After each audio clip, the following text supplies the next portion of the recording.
What? Mama. Daddy. Sige, go. Get your toys. Play. Good night. Bye.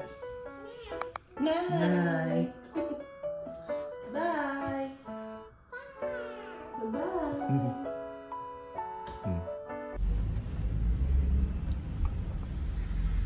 Hi, are you collecting points today?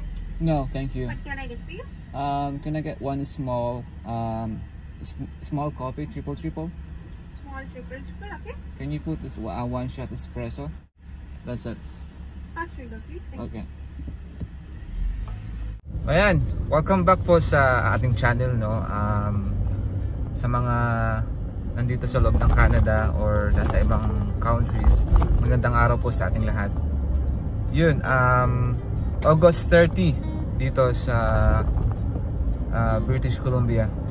Ang oras natin 11:30. So right now papunta tayo ng downtown kasi on call tayo ngayong long weekend eh. Ang pinakaayaw ko laging natatapat sa long weekend yung on call schedule natin. Nandito pa lang ako sa Surrey, pero mga 20 minutes to 25 ang traveling time. Anyway, yes, meron tawag kagabi. Wala pang Sabado, may buwan naman tayong on call sa isang VIP customer natin na hotel sa downtown. Meron daw nakitang daga sa 15th floor sa isang room. Tapos kaninang umaga pagising ko, merong isang another extra service call sa isang VIP din na 5-star hotel. Meron tayong dalawang pupuntahan na hotel ngayon. Yung pangalawa 4-bed bag inspection. Yun, bayad yun. Pero yung isa since cover sila ng program, so walang charge yun. Yun ang hindi maganda sa sa work mode natin kasi ang ang status natin ay revenue per hour tayo, hindi tayo salaried, hindi tayo per hour. Yun ang masakit. Kaya dapat magaling ka din i-schedule yung mga ganitong extra service. Anyway, gusto ko lang pag-usapan yung pamumuhay dito sa Canada, lalo na ngayong year kasi sobrang hirap talaga, sobrang challenging na talaga mamuhay dito habang nagdadrive tayo papunta doon. Pero nakapokus pa rin yung mata natin at sa highway. Kanina naggupit ako isa sa regular client ko na isang taon ko nang ginugupitan. Taga Abo Sports siya, tapos dito ako sa Surrey, talagang sinasadya niya akong puntahan. So ginupitan ko siya kasi yung gusto niyang gupit hindi nasusunod pag pupunta siya sa mga ibang shop. Gusto niya lagi same yung gupit na gusto niya yung haircut niya nung wedding nila ng asawa niya. So yun, nakukuha natin at least gamay din natin yung gusto niya. Yun, lagi siyang pupunta. Tapos nung mayari ko ng gupitan, tinanong niya kung magkano. Sabi niya, kano na ulit? 20, di ba? Plus add mo $10 tip boss, sabi niya. Sabi ko, sabi ko $15 na lang kasi pupunta ka dito siya pa yung panggas mo. Sabi niya, hindi boss, okay na yun, 20. Sigurado ka? Sabi ko, thank you at sa tiwala sa akin. Kasi yun yung side hustle ko dito, parang small business ko siya na home service. Gusto niya pumunta sa bahay, mas convenient daw sa kanya. Registered siya, so lahat ng gastos ko, mga binibili ko related sa paggugupit, dinedeclare ko sa tax season. Yun, mabalik na tayo sa usapan natin na yung pamumuhay dito. Kasi may nabasa ako sa isang community group sa Facebook. May nag-post about dun sa meron daw siyang brand yung sakyan na ganito ang interest niya, na maabot ng 9 to 10%, which is malaking interest yun lutusin. Kasi yung sa akin, nung kinuha ko siya way back mga 4 years ago, nasa 3.9 lang ang interest ng akin, prime rate yun Tapos sabi niya 8 months pa lang daw sila dito sa Canada at gusto na nilang ipahatak yung sasakyan. Ngayon, ang tinatanong niya, maapektuhan daw ba yung application nila pag nag-apply sila ng permanent resident kasi pinahila nila yung sasakyan eh. So tapos gulat ka, daming mga nag-comment, may mga halos majority doon mga toxic na Pilipino. Hindi talaga maiwasan yan na ganito ganyan. Ayan, kasi bago-bago nyo pa lang dito sa Canada, brand new agad ang gusto nyo.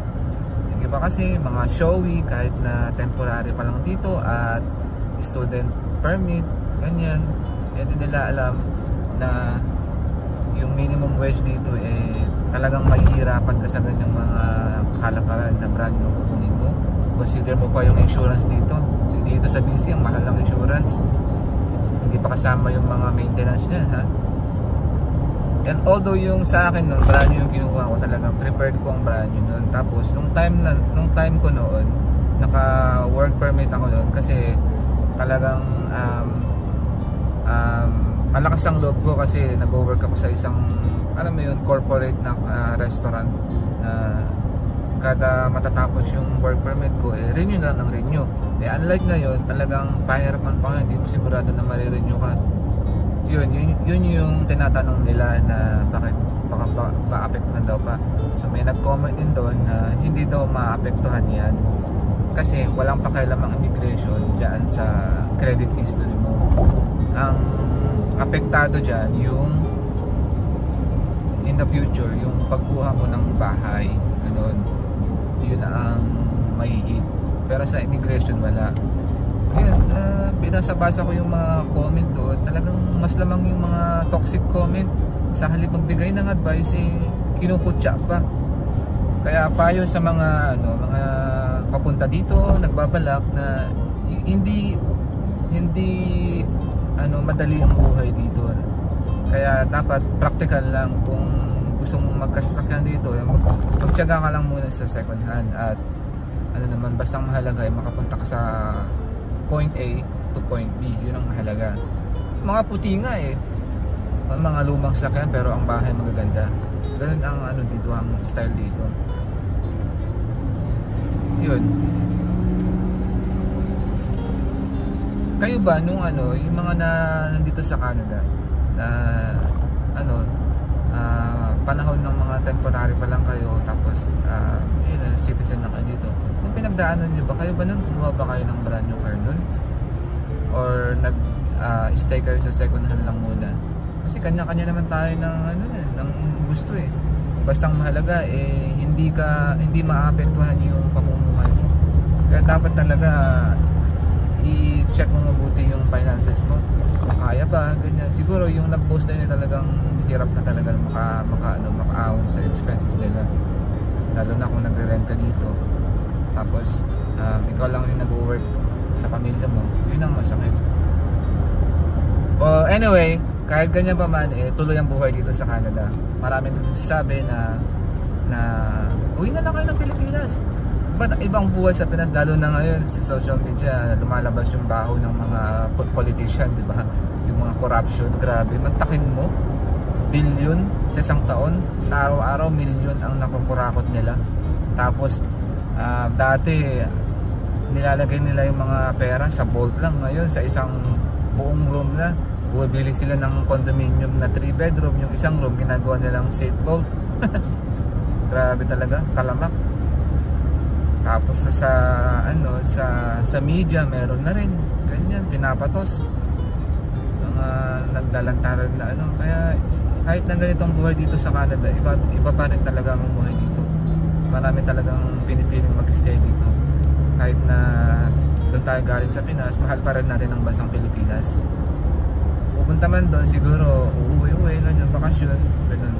Kaya hindi mo talaga masisisi yung mga desisyon ng mga ibang tao. Kung akong tatanungin, dito kami mag-stay, uuwi kami sa Pilipinas, ganun. Kasi si Mrs. at ako mag-apply kami ng dual citizenship, kaya yun. Kaya anyway, focus muna tayo sa hiring kasi medyo busy, daming sasakyan, ang pagitan mga dalawang sasakyan na pagitan, hindi, almost bumper to bumper na, kaya doon na lang tayo magkwentuhan mamaya sa downtown.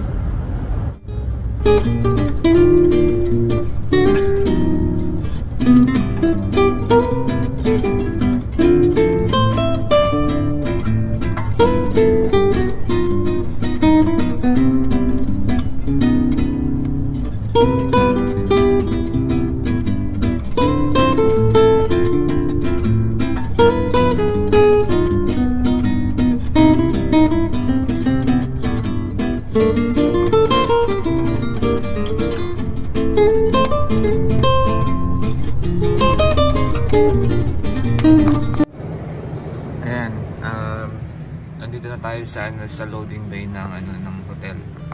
Kung sa cruise ship receiving, tapat siya ng hotel.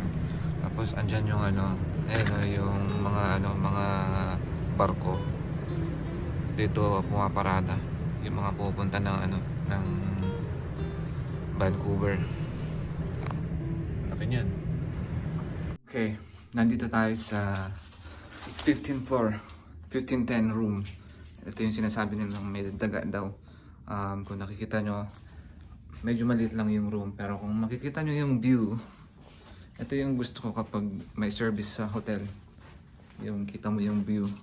Laki ng ng cruise ship, oh. Yan mo. Dito mo masisilayan yung mga barko na dumadaong papunta dito sa Vancouver. Nag-stop over. Ayan, nandito tayo sa pangalawang destination natin. Inspection ng bedbug sa isang room. 22 floor yata yun. Nandito tayo sa loading bay. Gaantay. Ayan, may nakapark sa gitna. Malaki kasi yung truck, eh. Nag-unload ng mga gamit. Ayan, dyan tayo magpa-park. Nakasara. Tinawagan natin yung housekeeping manager. Nag-send ng security para buksan yung gate at dyan tayo magpaparada. Mas naalala ko, ito pala yung pinuntahan namin ng kasama ko na babae.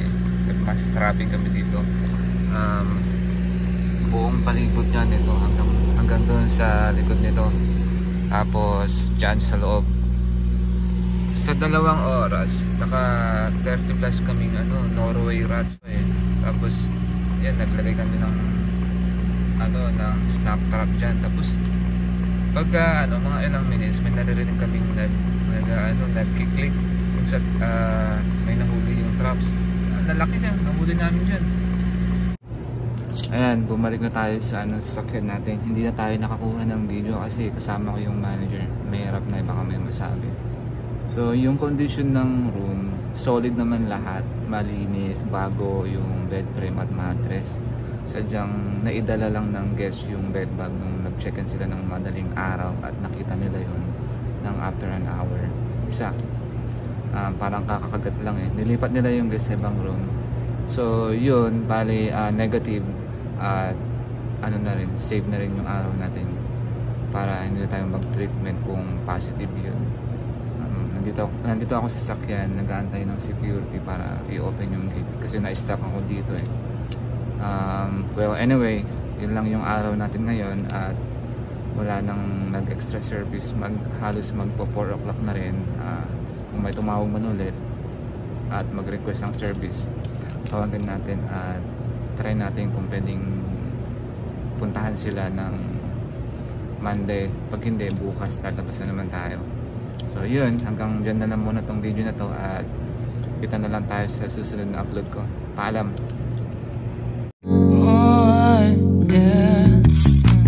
Wait, we don't have to start the day yet. I just wanna stay, even if we run late. This morning let's take our time. Everybody needs a break, right? Sometimes